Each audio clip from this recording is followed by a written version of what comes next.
Firman Tuhan berkata, karena itu haruslah kamu sempurna, sama seperti Bapamu yang di sorga adalah sempurna.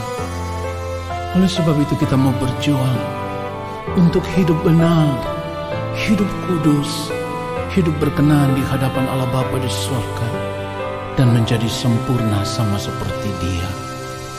Menyenangkan hatimu Tuhan, itu kerinduan hatiku.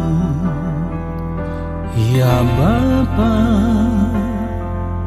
ku mau selalu kudus dalam seluruh hidupku.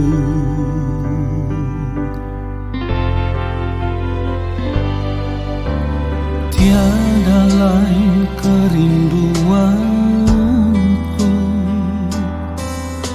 selain menjadi sempurna dan sama seperti Bapa yang di surga adalah sempurna. Katakan bersama-sama, ku mau persembahkan hidupku. Ku mau persembahkan hidupku semua untuk kemuliaan-Mu. Selama ku hidup, apa yang ku perbuat selalu untuk-Mu. Haleluya. Sampai tiba waktumu, sampai tiba waktumu bagiku. Katakan ku mau, Bapa temukan diriku menjadi pribadi yang berkenan di hadapan-Mu. Tidak ada kerinduan yang lain ya Tuhan, selain rindu untuk menjadi sempurna seperti yang Engkau mau. Haleluya. Oh, tiada lain kerinduanku selain menjadi sempurna sama seperti Bapa yang di sorga adalah sempurna. Mari katakan, ku mau persembahkan hidupku. Ku mau persembahkan hidupku. Katakan semua untuk kemuliaan-Mu. Selama ku hidup, apa yang ku perbuat selalu untuk-Mu. Sampai tiba waktumu, sampai tiba waktumu bagiku.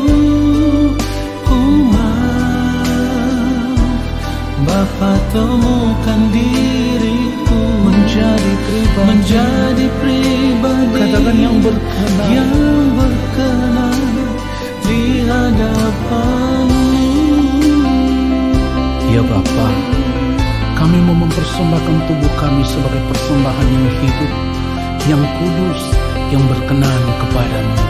Haleluya. Ku mau persembahkan hidupku. Katakan semua untuk kemuliaan-Mu. Yes. Selama ku hidup, apa yang ku perbuat selalu untuk-Mu.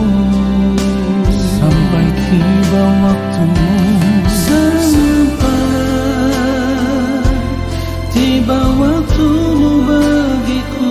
Katakan ku mau Bapa temukan diriku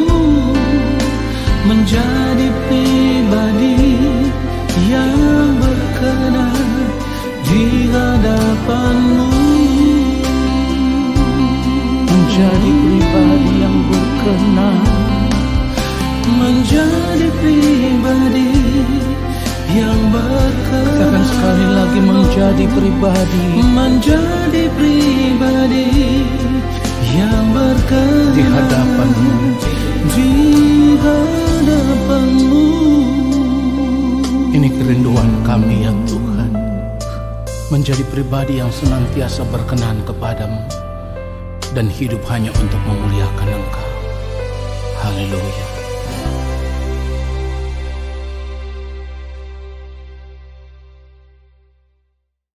Mari kita siapkan hati kita. Allah Bapa yang Maha Kudus, yang Maha Agung, yang Maha Mulia.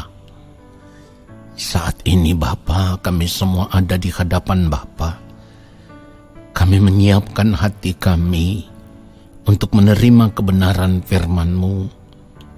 Oleh sebab itu, kami rindu Bapa berbicara bagi kami, menyampaikan isi hati Bapa kepada kami. Roh Kudus Tuhan, ajar kami semakin mengerti apa yang Bapa kehendaki lewat setiap kebenaran firman yang kami dengar. Yang mulia, hamba hanyalah Allah. Hamba tidak dapat berbuat apa-apa di luar daripada Engkau. Sampaikanlah isi hati-Mu ya Allah. Pakailah lidah bibir mulut hamba untuk menyampaikannya sesuai dengan kehendak Bapa. Hamba mohon belas kasihan Bapa mengurapi hamba secara khusus, bahkan mengurapi kami semua yang mendengarkan akan kebenaran firman-Mu. Lalu Roh Kudus memberi kami mengerti. Ketika kami mengerti, kami mau hidup seturut firman-Mu, dan firman-Mu itulah yang tinggal di dalam kehidupan kami. Maafkan semua ketidaktepatan hidup kami ya Bapa, supaya ketika kami mendengarkan kebenaran firman Tuhan ini, kami ada dalam kesucian kekudusan Allah. Di dalam nama Tuhan Yesus Kristus, kami siapkan hati kami untuk menerima kebenaran firman Tuhan saat ini. Amin. Saudara yang dikasihi oleh Tuhan Yesus Kristus, kita harus menyadari betapa pentingnya di dalam hidup ini kita harus berjuang untuk menjaga hati dan pikiran kita supaya tetap sesuai dengan kehendak Allah Bapa di sorga, atau hati dan pikiran yang sesuai dengan pikiran dan perasaan Kristus. Ini penting saudaraku, karena kalau kita tidak berjuang, kita tidak berusaha untuk bisa menguasai hati dan pikiran kita sesuai dengan kehendak Allah Bapa di sorga, maka itu sama halnya dengan kita sedang membuka celah, kita sedang memberi kesempatan kepada iblis. Dan tentu iblis akan berusaha untuk menguasai hati dan pikiran kita. Dan ketika iblis berhasil menguasai hati dan pikiran kita, apapun yang kita lakukan, kita tidak akan pernah hidup lagi sesuai dengan kehendak Tuhan, tetapi kita akan melakukan segala sesuatu menurut pikiran dan perasaan iblis. Itulah sebabnya firman Tuhan katakan di dalam Efesus pasal yang keempat ayat 27, dan janganlah beri kesempatan kepada iblis. Saudara, kalau firman Tuhan berkata demikian, janganlah beri kesempatan kepada iblis, karena Tuhan tahu benar betapa berbahayanya jika pikiran dan perasaan kita dikuasai oleh iblis, saudaraku. Saudara yang dikasihi oleh Tuhan Yesus Kristus, jika kita tidak menyadari akan hal ini, dan di dalam setiap tindakan hidup kita, kita selalu membuka celah, memberikan kesempatan kepada iblis, maka hal itu menjadi bahaya besar bagi kita. Sekali lagi, hal itu akan menjadi bahaya besar bagi kita. Perhatikan ini saudaraku, karena sekecil apapun celah yang kita buka, itu sama dengan kesempatan yang kita berikan kepada iblis untuk menguasai hati dan pikiran kita.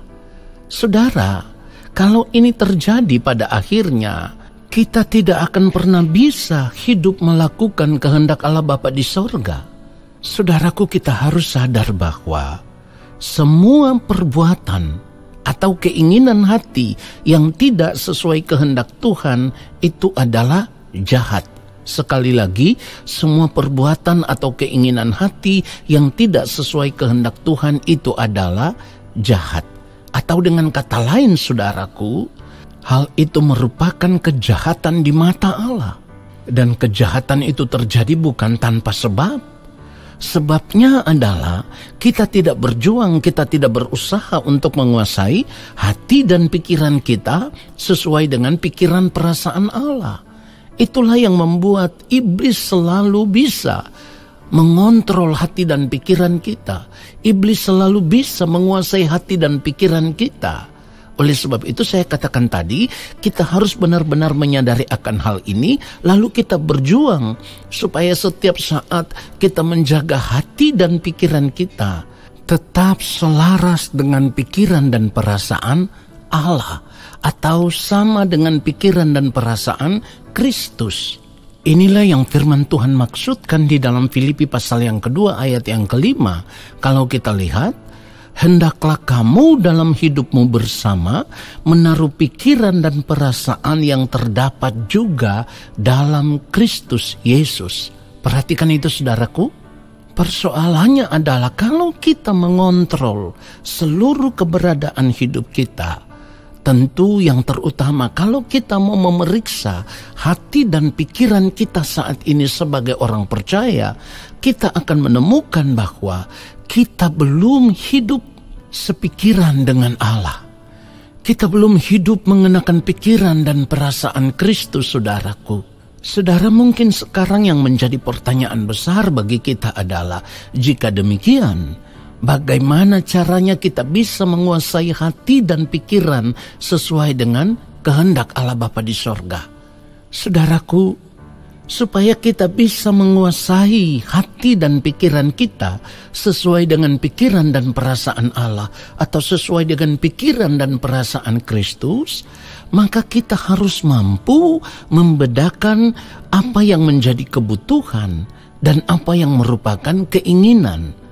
Ingat, keinginan hati yang tidak sesuai dengan kehendak Tuhan itu akan sangat berbahaya bagi kehidupan kita sebagai orang percaya.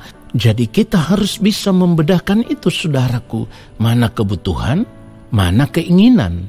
Sebab begini, saudaraku, ketika kita memiliki kepekaan untuk bisa melihat apa yang menjadi kebutuhan dan apa yang merupakan keinginan kita semata-mata, ya, maka kita akan mampu memberi pertimbangan. Kita akan mampu memberi pertimbangan yang tepat sebelum kita mengambil tindakan untuk melakukan semuanya itu. Membedakan antara kebutuhan dan keinginan itu tentu tidak mudah, saudaraku. Karena bagi banyak orang asal itu menyenangkan, mereka berpikir bahwa itu adalah kebutuhan. Padahal belum tentu. Seringkali keinginan itu terlihat begitu menyenangkan bagi kita, tetapi itu bukan keinginan yang sesuai dengan kehendak Tuhan. Saudaraku, kalau kita tidak bisa membedakan mana kebutuhan, mana keinginan, maka apapun yang kita lakukan, kita akan menganggapnya sebagai hal yang wajar, atau kita akan menganggap bahwa semua itu berkenan di hadapan Allah. Padahal tidak, saudaraku. Ini yang harus kita sadari. Itulah sebabnya di dalam hidup ini apapun yang kita lakukan, kita harus selalu bertanya kepada Tuhan. Sebab ketika kita membiasakan diri untuk membangun persekutuan dengan Tuhan, kita selalu memiliki hubungan yang erat dengan Tuhan. Apa yang kita lakukan, kita akan bertanya kepada Tuhan, apakah Tuhan menghendaki kita melakukan itu atau tidak. Saudaraku, dengan cara hidup seperti ini, semakin hari manusia batinnya kita akan semakin diasah. Lalu kita akan semakin memiliki kepekaan untuk dapat membedakan manakah kehendak Allah, apa yang baik, yang berkenan kepada Allah dan yang sempurna. Saudara, tentu apa yang merupakan kebutuhan hidup kita itu relatif sekali, karena setiap manusia memiliki pandangan tersendiri tentang sebuah kebutuhan hidup. Contoh sederhananya seperti ini, saudaraku. Ketika kita merasa kita membutuhkan sebuah mobil supaya kita bisa menjalankan hidup ini dengan lebih nyaman. Tetapi yang menjadi persoalan itu penghasilan kita itu hanya pas-pasan, ya. Atau dengan kata lain penghasilan atau gaji kita selama sebulan itu hanya cukup untuk kebutuhan hidup kita selama sebulan. Dalam hal ini ya harus memberi makan keluarga, membayar uang sekolah anak misalnya, membayar listrik, telepon, dan berbagai kebutuhan lainnya. Dan tidak ada lebihnya sama sekali. Lalu kita memaksakan diri untuk memiliki sebuah mobil. Ini kan sudah bukan lagi kebutuhan, tetapi kita sudah memaksakan diri mengikuti keinginan hati kita. Karena apa? Karena kita ingin memiliki hidup yang nyaman tadi, saudaraku. Akibatnya apa, saudaraku? Kalau kita tidak bisa membedakan mana kebutuhan, mana keinginan, pada akhirnya karena kita paksakan keinginan kita untuk memiliki sebuah mobil, padahal kita tidak memiliki dana yang lebih untuk perawatan mobil itu sendiri, untuk bensinnya, dan lain sebagainya. Saudara, ini berarti kita sudah menciptakan persoalan hidup yang baru di dalam kehidupan kita. Dan tentu ini akan menambah beban hidup kita, saudaraku. Oleh sebab itu kita harus menyadari akan hal itu. Sebab begini, tanpa mobil pun sebenarnya kita masih bisa menjalankan hidup ini dengan nyaman. Misalnya apa? Cukup memiliki motor saja? Atau cukup naik kendaraan umum saja? Naik sepeda saja? Yang penting ini bisa kita jalani dengan ucapan syukur, bukan merupakan satu masalah. Persoalannya di sini adalah kita sudah terlanjur terdidik dengan cara hidup dunia. Jadi ketika kita melihat cara hidup orang lain dan kita menganggap bahwa cara hidup itu adalah cara hidup yang nyaman, yang enak, yang bisa dinikmati, kita juga ingin untuk menikmati hidup seperti itu. Padahal dengan mengikuti cara hidup seperti itu, kita menciptakan masalah baru di dalam kehidupan kita. Masalah baru ini lahir karena keinginan diri kita sendiri, saudaraku. Jadi kalau kita membaca Yakobus 1 ayat 14 dikatakan, tetapi tiap-tiap orang dicobai oleh keinginannya sendiri karena ia diseret dan dipikat olehnya. Perhatikan itu, saudaraku. Oleh sebab itu, saudara yang dikasihi oleh Tuhan Yesus Kristus, untuk mengatasi akan hal ini, sebagai orang percaya kita harus membiasakan diri. Perhatikan baik, kita harus membiasakan diri untuk merasa cukup dengan apa yang kita miliki. Penting bagi kita untuk selalu merasa cukup dengan apa yang kita miliki. Jadi jangan memaksakan diri kita untuk memiliki kehidupan yang wajar menurut dunia, tetapi itu menjadi persoalan baru di dalam kehidupan kita. Kita harus mengucap syukur di dalam segala hal. Itulah yang firman Tuhan katakan. 1 Tesalonika pasal yang kelima ayat 18, firman Tuhan katakan, mengucap syukurlah dalam segala hal, sebab itulah yang dikehendaki Allah di dalam Kristus Yesus bagi kamu. Jadi apapun keadaan hidup kita saat ini, kita harus mampu mengucap syukur dengan apa yang ada pada kita. Firman Tuhan juga katakan, cukupkanlah dirimu dengan apa yang ada padamu. Asal ada makanan dan pakaian, cukuplah. Nah, ini semua harus kita kenakan di dalam kehidupan kita, supaya kita tidak memaksakan diri untuk mengikuti keinginan diri kita, mengikuti hawa nafsu diri kita. Pada akhirnya kalau kita mengikuti keinginan diri kita, hawa nafsu diri kita yang penuh dengan keinginan daging, maka hidup kita sebagai orang percaya menjadi kehidupan yang tidak berkenan di hadapan Allah. Sebab kehidupan kita tidak selaras dengan pikiran dan perasaan Allah. Ketika pikiran kita tidak selaras dengan pikiran dan perasaan Allah, maka kita tidak akan pernah merindukan kerajaan Allah. Kita tidak akan pernah merindukan ada bersama-sama dengan Allah. Saudara, itulah kenapa kita harus memiliki prinsip hidup seperti apa yang dikatakan di dalam Mazmur 73 ayat 25. Siapa gerangan ada padaku di sorga selain engkau tidak ada yang kuingini di bumi.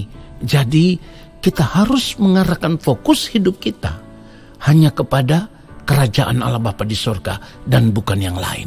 Supaya pada akhirnya yang kita ingini sekarang di dunia ini bukan lagi keinginan-keinginan yang tidak sesuai dengan kehendak Bapa di sorga, tetapi adalah merupakan keinginan yang selaras dengan pikiran dan perasaan Bapa di sorga. Kalau kita hidup memiliki pikiran dan perasaan Allah, kehidupan kita pun hanya ditujukan kepada kerajaan Allah. Itulah sebabnya saudaraku, kita harus berjuang untuk menjaga hati dan pikiran kita supaya tetap selaras dengan pikiran dan perasaan Kristus. Sebab jika tidak, maka kehidupan kita menjadi tidak berkenan di hadapan Allah. Kehidupan yang tidak berkenan di hadapan Allah akan terbuang dari hadapan Allah. Ini adalah kengerian yang sangat dahsyat dan kita harus menyadari akan hal ini sebelum terlambat. Kebenaran ini biarlah memberkati kita semua. Amin. Mari kita arahkan hati kita di hadapan Tuhan, saudaraku. Kita mengangkat tangan di hadapan Bapa di sorga. Kiranya Bapa berkenan menurunkan tangannya dan memberkati kita semua.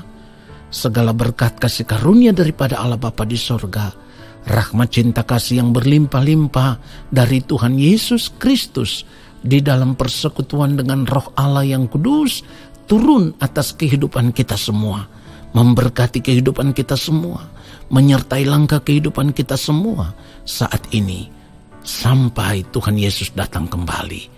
Amin.